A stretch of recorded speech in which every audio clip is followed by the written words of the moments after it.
Sure, उसने mutant grasshopper को क्यों बुलाया है? वो बैकग्राउंड को समझ नहीं आ रहा था। तुम करना क्या चाह रहे हो? बैकग्राउंड वो श्योर से कहता है। बस देखते जाओ।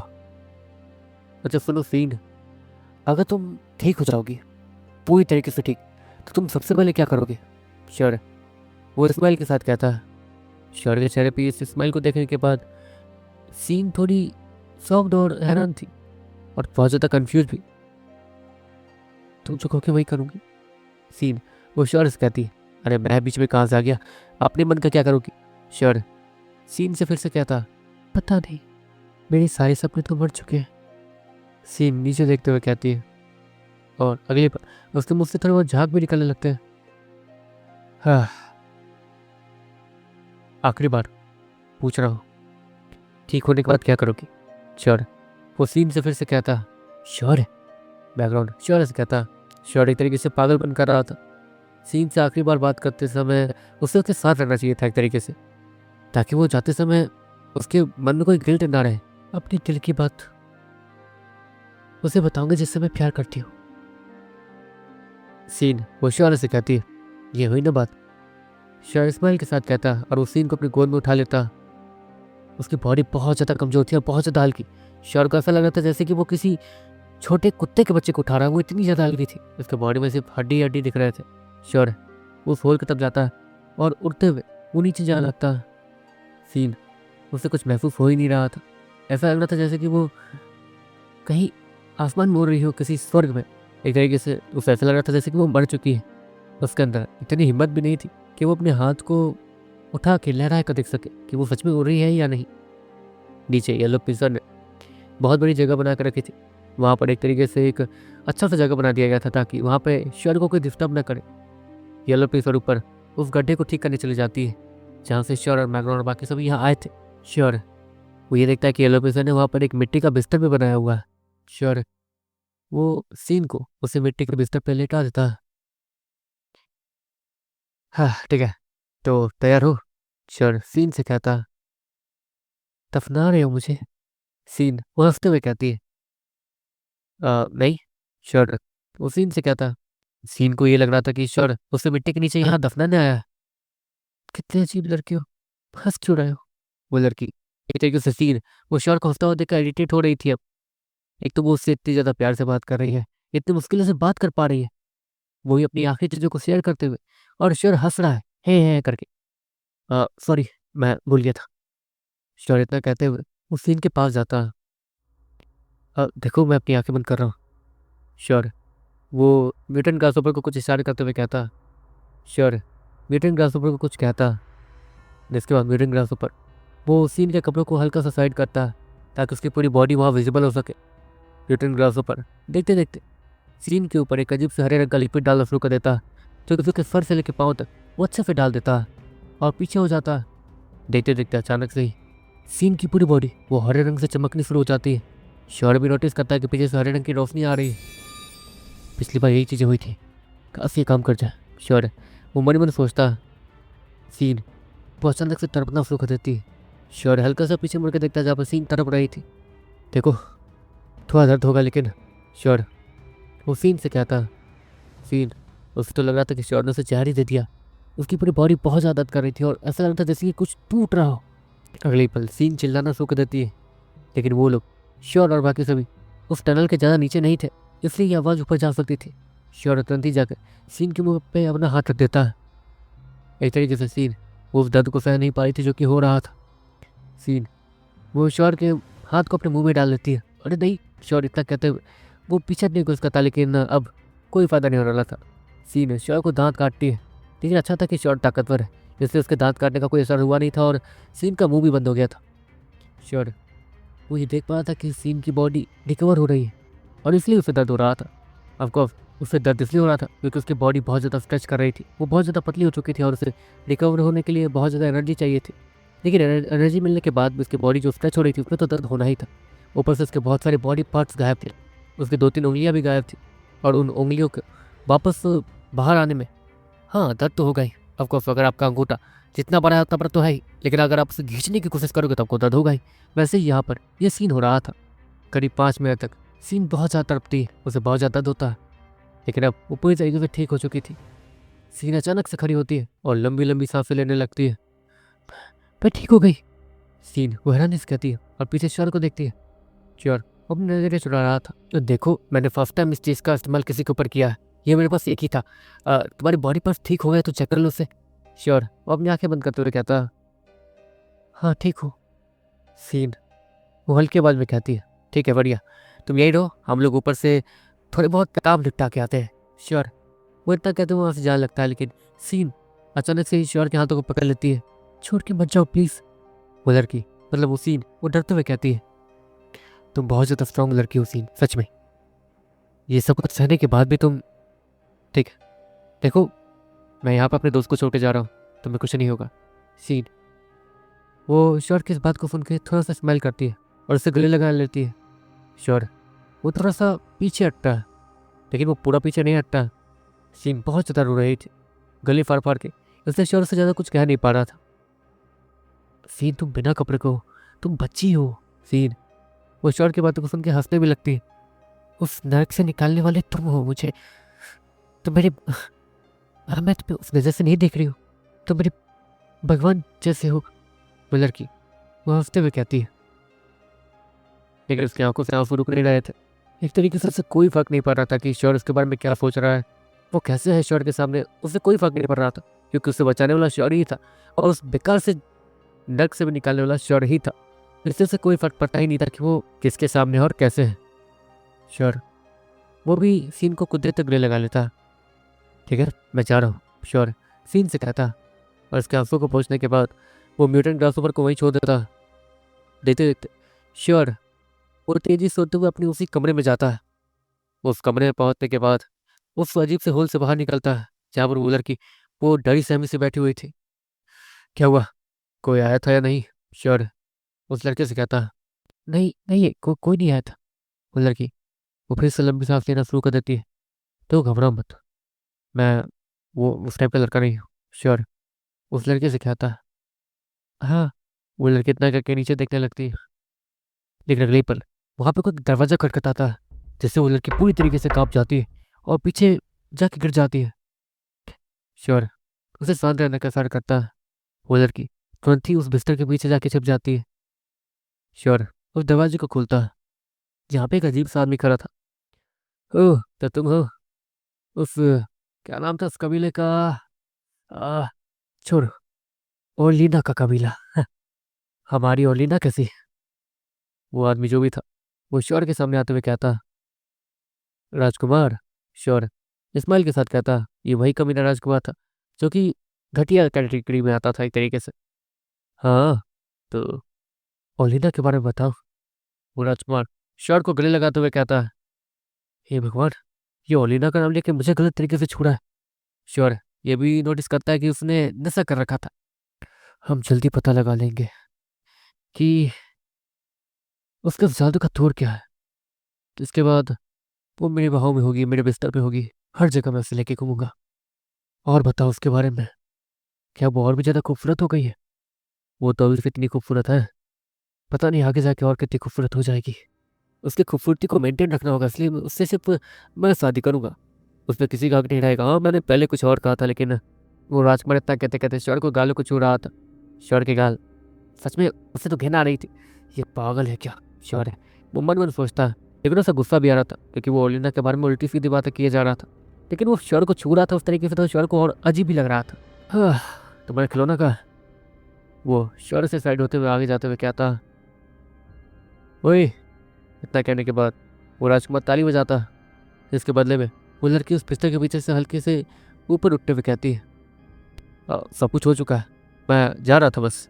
श्योर उस राजकुमार से कहता, सब कुछ हो गया, लेकिन इसने तो अपने पूरे कपड़े अभी तक पहन रखे हैं। वो राजकुमार श्योर को पीछे दरवाज़ा लगाने के लिए कहता। श्योर वो झट से जाके दरवाज़ा लगा देता। वो लड़की जैसे ही ये देखती है, उसकी नज़र में जो श्योर की थोड़ी बहुत अच्छी इमेज भी थी वो चली जाती है। वो लड़की अपनी आंखें बंद करती है, जहाँ से उसकी आंखों से आंसू आने लगते हैं। लगता है तुम्हें तुम्हारा खिलौना पसंद नहीं आया, अभी तक छुआ तक नहीं है इसे। मैं देख कर ही बता सकता हूँ कि कौन सी लड़की छुई मुई है, कौन सी। वो राजकुमार श्योर को देखते हुए कहता, राजकुमार वो मैं बस मेरा मन नहीं था तो। श्योर, वो स्माइल के साथ कहता, मन नहीं था, कैसे अजीब आदमी हो। वो राजकुमार इतना कहते हुए उस लड़की के गालों को छूने लगता। वो लड़की वो हल्का सा भी मूव नहीं करती, क्योंकि असल में पिछली बार एक लड़की ने थोड़ी सी आनाकानी करने की कोशिश की थी, तो उसके साथ तो बहुत ज़्यादा बुरा हुआ था। इसलिए यहाँ पर लड़कियाँ वो बहुत ज़्यादा डरती थी, और बहुत कुछ यहाँ बहुत कुछ था जो कि श्योर जानना भी नहीं चाहता था, क्योंकि अगर श्योर यहाँ की हर एक चीज़ जानने लगा तो उससे बहुत ज़्यादा गुस्सा आएगा और वो अभी ही सबको खत्म करके निकल जाएगा। वैसे राजकुमार, आपने इस खिलौने को मेरे लिए छोड़ा है ना, तो इसके साथ मुझे खेलने दीजिए, आप चले जाइए। राजकुमार वो श्योर की बात सुनकर अचानक से उसकी तरफ देखता। क्या कहा? तुम मुझे जाने के लिए कह रहे हो? वो राजकुमार श्योर से कहता, अच्छा, तुम्हारी इतनी हिम्मत हो गई इस छोई हुई लड़की को। छोई हुई लड़कियाँ सभी को पसंद होती हैं, मुझे भी पसंद है, इसलिए तुमने मुझे यहाँ जाने तक के लिए कह दिया।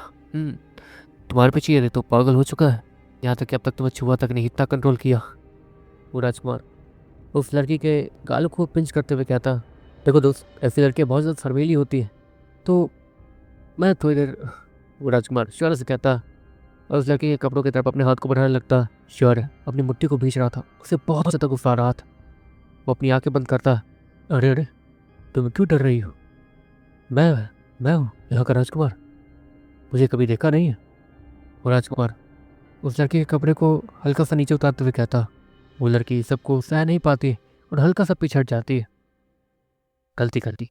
इतना कहने के बाद वो राजकुमार उस लड़के के कपड़े के सामने वाले हिस्से को जोर से फाड़ रख देता, लेकिन उस राजकुमार को कुछ महसूस होता। वो लड़की उसने अपनी आंखें बंद रखी थी, उसे समझ नहीं आ रहा था कि क्या होने वाला क्या नहीं। दूसरी तरफ कुछ समय तक उस लड़की को कुछ महसूस नहीं होता। अगर उस राजकुमार ने उसके कपड़े फाड़े हैं तो वो राजकुमार कुछ बोल भी नहीं रहा और कुछ कर भी नहीं रहा, इसलिए वो लड़की थोड़ी हैरान थी। वो लड़की हल्के हल्के अपनी आंखों को टिमटिमाते हुए अपनी आंखें खोलती है। जहाँ पर वो राजकुमार वो घिरा हुआ था, उसका सर उसकी बॉडी से अलग हो चुका था। वो लड़की उसके अंदर इतनी हिम्मत भी नहीं थी कि वो चिल्ला सके, वो बस पीछे बिस्तर पर गिर जाती है और फिर श्योर की तरफ देखती है, जहाँ पर श्योर वो खुद लंबी लंबी सांसें ले रहा था। वो लड़की अपने सर के ऊपर हाथ रखती है और जोर जोर से रोने लगती है। रो मत, वरना वो लोग आ जाएंगे। श्योर उस लड़के से कहता और उस लड़की के बगल में जाके बैठता। अगले पल वहाँ पे मैग्रोन जमीन के नीचे से आता। तुम्हारा दिमाग तो ठीक है, तुमने क्या किया? हमें बस यहाँ पे जासूसी करनी थी। मैग्रोन श्योर से कहता। बस खुद को रोक नहीं पाया। श्योर मैग्रोन से कहता, अच्छा छोड़ो, जाना दो, जो भी हुआ ठीक हुआ। मैग्रोन वो श्योर से कहता, लेकिन अब नया प्लान बनाना होगा। मैं देखता हूँ कि हम लोग यहाँ से निकल कैसे सकते हैं। मैग्रोन वो श्योर से कहता और ज़मीन के नीचे कहीं गायब हो जाता। वो लड़की वो इन चीज़ों पर ध्यान नहीं दे रही थी, वो अपने सर को श्योर के पाँव पर रख के सो रही थी। वो श्योर के हाथों को अपने हाथों में लेती है। एक तरीके से इन लड़कियों को यहाँ पे सहारा देने के लिए कोई भी नहीं था, उनका अपना मत तो कोई भी नहीं। वैसे तुम यहाँ कब से हो? श्योर उसके पास कुछ सवाल थे नहीं, इसलिए उस लड़की से यही पूछता। मैं तो अभी अभी आई थी, लेकिन मुझसे पहले मेरी बहन उससे उठा के लिए गया था। और वो लड़की इतना कहते कहते चुप हो जाती है। हमारी बहन का? श्योर उस लड़की के सर को फैलाते हुए कहता, नहीं है। वो लड़की वो श्योर से कहती है, अच्छा एक काम करो, तैयार हो जाओ, यहाँ से निकलते हैं। श्योर उस लड़की के सर को फिर से सहलाते हुए कहता, निकलते हैं? पर यहाँ तो और भी लड़कियाँ, आप उन सभी को नहीं बचाएंगे? वो लड़की अचानक से खड़ी होती हुई कहती है, हमारे पास शायद अभी उतनी ताकत नहीं है, तो नहीं बचा पाएंगे। श्योर उस लड़की से नजरें चुराते हुए कहता, पर यहाँ पर अगर उस महाराज को पता चला कि यहाँ पर ये मारा गया है तो सारी लड़कियों को वो मरवा देगा। वो लड़की फिर से श्योर से कहती है। श्योर अब उसे समझ नहीं आ रहा था कि वो करे क्या। और वो लड़की उसके सामने पहला कोई ऐसा आदमी आया था जो कि सच में अच्छा था और शायद आखिरी उम्मीद बन के आया था, लेकिन ये भी यहाँ से जाने की बात कर रहा है। श्योर का काम बस यहाँ पर जासूसी करना था और सीन को निकालना था यहाँ से बस, लेकिन श्योर पहले ही बहुत कुछ कर चुका है। देखो ये शायद मेरा काम नहीं है, ठीक है? यहाँ से निकलने के बाद हम अपने महाराज के साथ आएंगे तो ज़्यादा अच्छा रहेगा। श्योर वो उस लड़की से कहता, हाँ ठीक है, लेकिन तब तक मैं भी यहीं रहूँगी। वो लड़की ज़बरदस्ती श्योर से कहती है, तुम्हारा दिमाग तो ठीक है, तुम यहाँ रहना चाहती हो इस जगह पे? श्योर वो फिर से लड़की से कहता, हाँ यहीं रहूँगी। बुलर की इज्जत करते हुए कहती है, ठीक है, एक काम करता हूँ, मैं तुम्हें उठा के ले जाता हूँ, ठीक है। शौर्य इतना कहने के बाद उस लड़की को अपने कंधे पर उठा लेता और देखते देखते वहां पर वो येलो पेन से एक गड्ढा बनाना शुरू कर देती है। हाँ, आप मुझे जबरदस्ती तो ले जा सकते हैं, बिल्कुल इनकी तरह, वो लड़की शौर्य से कहती है। जिसके बदले में शौर्य से नीचे उतार देता। तो मुझसे चाहते क्या हो, कि मैं इन सभी को बचाऊं? और अगर मैं मारा गया तो तुम्हारी वो आखिरी उम्मीद भी खत्म हो जाएगी, समझी? शौर्य तो उस लड़की से कहता, जिसके बदले में उस लड़की की आंखों से आंसू निकलने लगते हैं। अच्छा, आप मेरे एक सवाल का जवाब दे सकते हैं, वो लड़की शौर्य से कहती है। शौर्य अपने सर को हाँ में जवाब देता है, जैसे कि वो उसे बोलने के लिए कह रहा हो। अगर आपके सामने कोई आपकी बहन के साथ गलत कर दे तो आप क्या कीजिएगा, वो लड़की शौर्य से कहती है। इसके बदले में शौर्य वो अपनी मुट्ठी को बीच लेता और उसे गुस्सा आने लगता। लेकिन इससे पहले कि वो कुछ बोलता, इतने में वो लड़की फिर से बोलती है, बस नहीं ना, आपको बस सुन के गुस्सा आ गया। यहाँ पर रोज किसी न किसी के साथ ये होता है। हर एक भाई यहाँ मजबूर है क्योंकि इसकी एक बहन है, जिनकी बहन नहीं है वो लड़कियों को खिलौने की तरह ट्रीट करते हैं। और वो लड़की इतना कहते कहते फिर से रोने लगती है। आपको तो ये भी पता नहीं होगा कि जब मेरा भाई मुझे बचाने आया था तो उसके साथ क्या हुआ। वो लड़की इतना कहते कहते कुछ याद करने लगती है और उसे चक्कर आने लगते हैं और वो बेहोश भी हो जाती है। चोर उसे पकड़ के वहीं बिस्तर पर लेटा देता। चोर उसे बिस्तर पर बैठ जाता है और कुछ सोचने लगता है। आपको वो लड़की बोल तो सही रही थी, शौर्य को ऐसे ही किसी को छोड़ के नहीं जाना चाहिए, क्योंकि यहाँ पर शौर्य के साथ कुछ नहीं हो रहा है। इसका मतलब ये थोड़ी कि शौर्य बेफिक्र होकर यहाँ से जाएगा और शौर्य चला भी जाता, क्योंकि ये नौबत शौर्य पे थोड़ी आई थी। लेकिन अब जब शौर्य बहुत ज़्यादा गौर से सोच रहा था तो उसे भी बुरा लग रहा था। हाँ, अगर शौर्य यहाँ पे होता तो उसके साथ क्या होता। शौर्य अब यहाँ पर खुद को इस जगह पर रख के देख रहा था। उस लड़की ने जब ये कहा कि ये सारी चीज़ें जब शौर्य की बहन के साथ होती तो इतने में ही शौर्य को गुस्सा आ रहा था। लेकिन यहाँ पर ये सारी चीज़ें हो रही हैं, लेकिन मैं ताकतवर नहीं हूँ।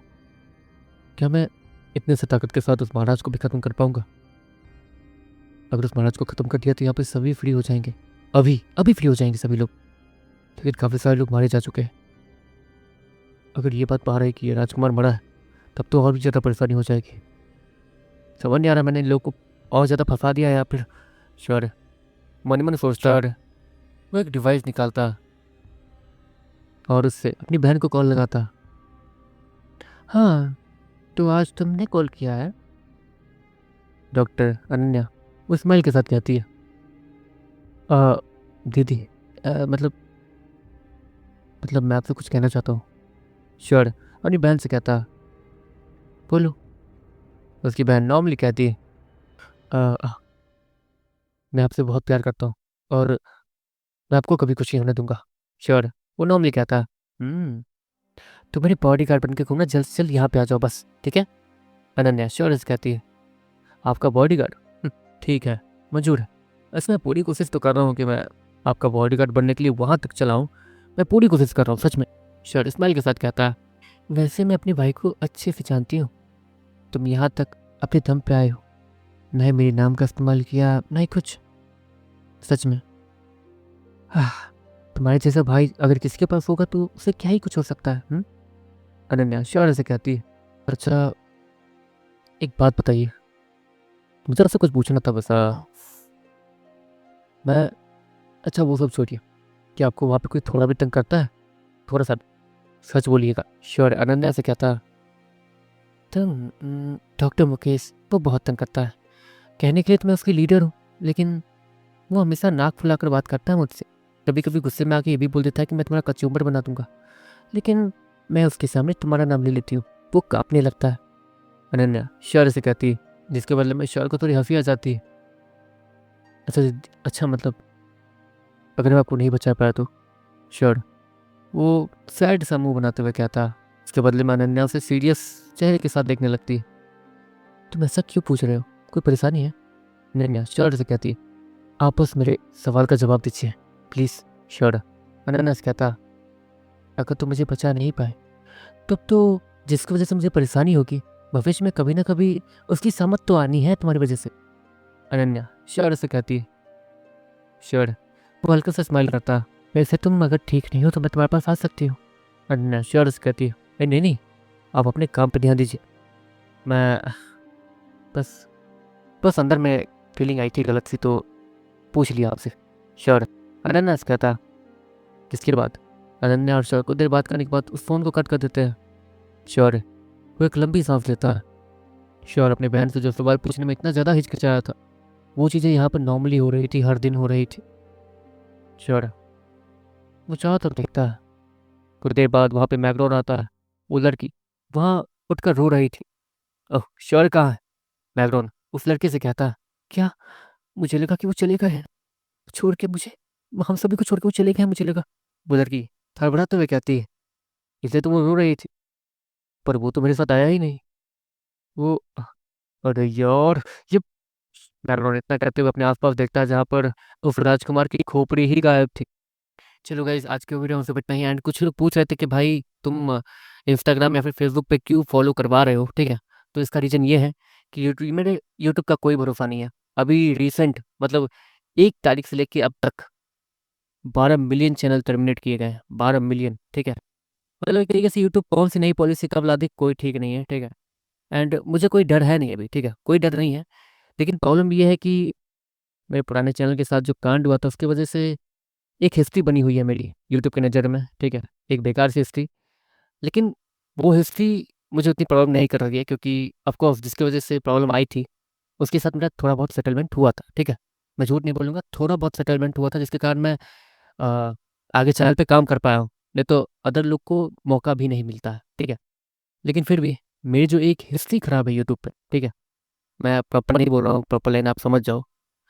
तो इसी की वजह से मुझे एक तरीके से डर लगता रहता है। ऑफ कोर्स इतनी सारी वीडियोस बनाने के बाद कुछ हुआ चैनल पे तो मैं पागल ही हो जाऊँगा, ठीक है, इस बार, ठीक है। तो देखो, मैंने बस ये कहा है, इंस्टाग्राम पे जाके फॉलो कर लो, लिंक डिस्क्रिप्शन में होगा, ठीक है।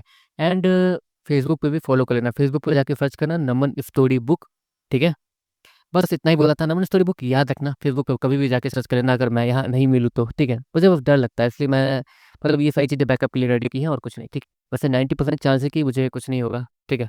लेकिन फिर भी अब इतने सारे चैनल्स के साथ होता हुआ देखकर थोड़ा-सा प्रॉब्लम होता है क्रिएटर्स को, ठीक है। बहुत सारे क्रिएटर्स अभी भी बहुत ज़्यादा डरे हुए हैं। जो भी क्रिएटर है ना, क्रिएटर वाली लाइन में सभी की हालत ख़राब है, ठीक है। यहाँ तक कि 6 लाख सब्सक्राइबर वाले, 5 बिलियन सब्सक्राइबर वाले चैनल्स बस ऐसे ही उड़ गए हैं अभी अभी के टाइम में, ओके। तो यही रीज़न है कि सबकी हालत ख़राब है अभी, मेरी भी, ठीक है। क्योंकि मेरी भी हिस्ट्री है बहुत बेकार यूट्यूब पे। अगर वो हिस्ट्री नहीं रहती ना, तो कसम से कोई प्रॉब्लम ही नहीं थी। मेरा स्टोरी टेलिंग का चैनल है और इसमें कोई इश्यू ही नहीं आना चाहिए था, ठीक है। लेकिन एक और चीज़ अच्छी बात है, क्योंकि मैंने अपनी सारी वीडियोज़ का कॉपीराइट ले लिया है लीगल तरीके से। मतलब अगर यूट्यूब पे वो वीडियोज़ नहीं भी रहती हैं, ठीक है, और अगर कोई इधर-उधर कॉपी करके डालता है तो मैं लीगल एक्शन ले सकता हूँ। और हाँ, जिन लोगों पे भी लीगल एक्शन मैंने लिया था, उन सभी के घर पे थोड़ा कंपनसेशन का नोटिस गया। एंड कुछ लोगों ने, ठीक है, साथ मिलके सामने अपने वकील को खड़ा कर दिया और फिर नोटिस-वोटिस हम लोग खेलने लगे। तो मेरा सर खराब हुआ एंड मैं एक ऐसे वकील को लेके गया जिसको देख के उनकी हालत खराब हो चुकी है और अब उन्हें कंपनसेशन कुछ भी हो जाए देना पड़ेगा। इसलिए मैं थोड़ा रुका हुआ हूँ, क्योंकि जब तक ये इधर ये क्लियर नहीं हो जाता तब तक मैं नए कंपनसेशन के लिए रिक्वेस्ट नहीं डाल सकता हूँ। जो भी चैनल्स मेरे वीडियो को कॉपी कर रहे हैं टेलीग्राम पे, यहाँ पे, वहाँ पे, तो मैं अभी शांत हूँ थोड़ा इसी कारण, ठीक है। जिनके पास भी कंपनसे जिन लोगों ने चलो सॉरी बोला, कोई बात नहीं। मैंने कुछ लोगों को छोड़ भी दिया है, ठीक है। पैसे नहीं ले रहा हूँ मैं उनसे, डायरेक्ट बोल रहा हूँ। जो मतलब जो अनजाने में डाल रहे हैं, कोई बात नहीं, ठीक है। उन सभी को छोड़ दिया है, लेकिन जिन लोगों का हिस्ट्री मैंने देखा है कि बहुत ज़्यादा घटिया तरीके से उन लोगों ने काम किया था मेरे मतलब मेरे खिलाफ, तो नहीं, ऐसे मतलबी लोगों को मैं छोड़ने भी नहीं वाला हूँ। और सोच रहे हो कि हाँ, अगर मेरा चैनल पे कुछ इश्यू आता है, वीडियोज़ यूट्यूब पे नहीं रहेंगी तो खुलेआम डाल सकते हैं, तो नहीं भाई, सीधे घर पे कंपनसेशन का नोटिस ही जाएगा, ठीक है। एंड मैं इन फ्यूचर प्रूफ़ भी वगैरह भी लगा दूँगा कि हाँ भाई, मेरे पास सब कुछ है। मैंने शायद लगा भी रखा है, लगाया भी था, दिखाया भी था वीर वाले चैनल पे जहाँ तक है, ठीक है। लेकिन अभी के लिए मैंने वीडियो हटा दी है वो वाली, ठीक है। क्योंकि मेरे लॉयर ने ही मना की थी कि ये सब यूट्यूब पे मत दिखाओ, ठीक है। तो चलो गाइस, इस आज के वीडियो में सिर्फ इतना ही, मतलब आज के वीडियो में सिर्फ इतना ही। Bye bye, tata. Instagram, Facebook पे जाके चेकआउट कर लेना, ठीक है। Bye, see you.